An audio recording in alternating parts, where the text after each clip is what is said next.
Charge what you're worth is lame advice. There, I said it. No, you need to be charging on a formula, not on your feelings, and that's what I'm going to unpack in this video. I'm talking to you about how to price your services. Click like if you have ever had sticker shock at your own prices, or comment at me if you've ever been emotional about your pricing. Oh boy, I get that. But hopefully by the end of this video, you're going to be able to divorce yourself from all the emo feels that come up when you're figuring out your pricing and figure it out like a business owner, which is what you are. Hey there, I'm Ashlyn. I left corporate marketing for freelance copywriting back in 2016, built a dynamite team, and have since sold more than 1.26 million in copy services to more than 240 clients as a full-fledged copywriting agency. Along the way, I coined the phrase copywriting for creatives, and I built the Copy Bar, serving up templates, subscriptions, and courses to the creative set. Plus, I cultivated an engaged community of hundreds of creative entrepreneurs and some of the coolest people on the internet inside the Copy Bar Collective. As a working mama of three, I'm here to show you proven strategies to help you make more money with your words so you can turn around and work from a place of more rest, less hustle. Let's go. I may be a words girl, but I have a lot of feelings about prices and price anchoring and price strategy, I think because I'm a salesperson. So I'm packing as much as I can into this video, but look down below. There's a freebie, 7 ways to make sure your business is financially set. Get your hands on it. Step 1, price begins by knowing your cost. That's what comes first. Now the cost is a breakdown of material, time, and labor. You probably kind of knew that. I'll expand on it in just a sec. But here's one thing I see a lot of creatives and entrepreneurs get wrong. You're paying yourself once in your business. And if you're a service provider, you need to be paying yourself 2 times because you wear different hats in your business. Sometimes you have your CEO hat on, your business owner hat, but sometimes you have the practitioner hat, the worker bee, the executor of the work of the project. When I am the copywriter, I get paid differently from when I am the owner. So kind of think about it as you're sometimes the worker bee in your business and you're sometimes the queen bee. So as an employee of your business, you do need to be paying yourself. The owner's draw, that's kind of the queen bee bucket. You may not be able to take it right away, and that's okay. But you should at least be getting paid as the worker bee, as the employee. Side note, if you can't pay yourself as the CEO, the queen bee too, then your pricing is probably off, which hopefully this video will help you. But just to lay that and make it very clear, you at least need to be getting paid to be the practitioner. Think about it like a business owner. If it weren't you doing it, somebody'd have to do it, and you'd be paying freelancer rates, or you'd get somebody to come in and do that work for you. You'd be paying them based on how good they are, how long they've been doing it. I hope that makes sense. Let me break down those other 3 components that I talked about. Number 1 being the materials. So this is your actual concrete material costs. This is your ConvertKit subscription, HoneyBook subscription, Dubsado, whatever you use, Dropbox, client gifts. If you have film, printing, labor, flowers, that Oasis foam you use, florists, paint, canvas, the list goes on and on. But what are the hard costs to get the job done? Here's a little snapshot of what that kind of looks like. We break down the hard cost involved for every single one of our copywriting packages, including retainer work. You need to be able to rattle off that. Okay, the next component is your time. Time is money when it comes to small businesses, and you should be able to spout out a concrete number of how long a project takes. Hopefully you're doing that as you're figuring out, just your basic project management, but you also need to figure it out based on how much the thing costs. If you have never tracked your time before, or even if you've done it a ton of times, it's a healthy exercise to do it once a quarter, once a year, and just again assess how long does it take you to do things. I saw something on X, Twitter, whatever we're calling it recently, that talked about how it takes you 3 times as long to do what you think. A time tracker is the great equalizer. If you've never done it before, I have a freebie download you can get. Snap it up at the link below. And if you're inside the Copy Bar Collective and you want to do, I was thinking we could do like a week-long time tracking challenge. If that sounds like fun to you, comment below. What a party, I know. This will help you concoct and figure out your hourly rate. Now that can get hairy and again,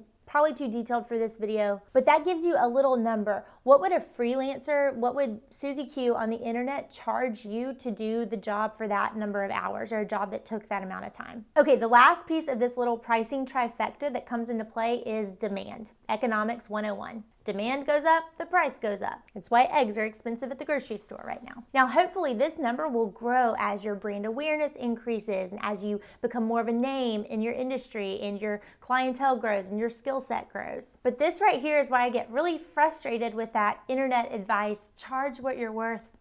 No, you are of value, you are worth something, but you can't just pull a number out of air based on your feelings or what you think you're worth. You need to actually look at what the market demands. You may think you make the coolest underwater basket weaving known to man, but if no one wants it.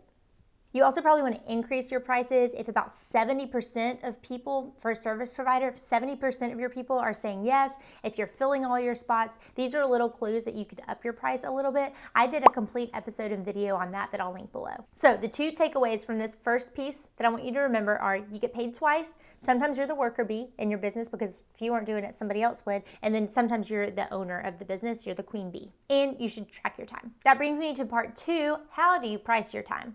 The best rule of thumb is to start with an employee's working wage. It will depend on where you are, what the market demands. When we were really solidifying the employees of our business, Kira at Paradigm HR was helpful because she would help tell me, Ashlyn, a social media manager this day and age usually gets paid anywhere from X to X. Cool, thank you. Now I know what that person should kind of be making. So that's what you're trying to figure out with this. What is average for someone to be paid for the work? I have 6 commandments that I'm going to give you before we move on to the last piece of the puzzle, because you may be thinking by looking at what the number is and timesing that by the number of hours it takes you, you're thinking, oh my gosh, I can't charge that. Everyone will run away from me. You might be looking at it thinking, well, yeah, this is why I'm completely stressed, because the math don't math. So here are the 6 rules. When you're in this headspace and you're just pulling the numbers and looking at the hard cost of something, don't be emotional about it. Don't worry about outpricing or price matching or skirting right under your competition. Don't worry about that right now. Let them charge what they have figured out as a healthy thing to charge for their business. Don't worry about sticker shock. Again, we're looking at hard costs.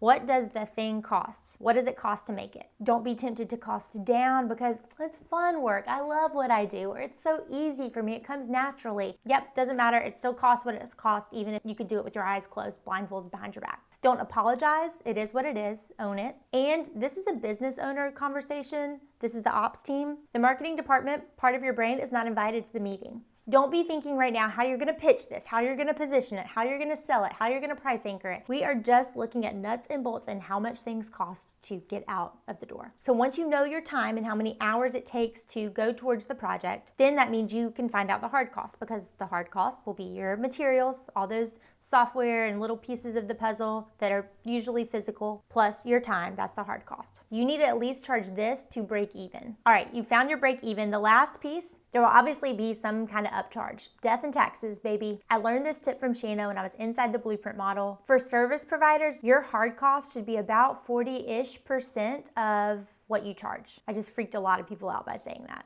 But think about it the same as when you buy a shirt or a sweater. You kind of assume that they're charging double of what it costs whomever to sew it and to make it. It's kind of that concept. One little tool that has always helped me is to think a third, a third, a third. So when some money comes into the business, a third goes to the house, so that's to cover our expenses.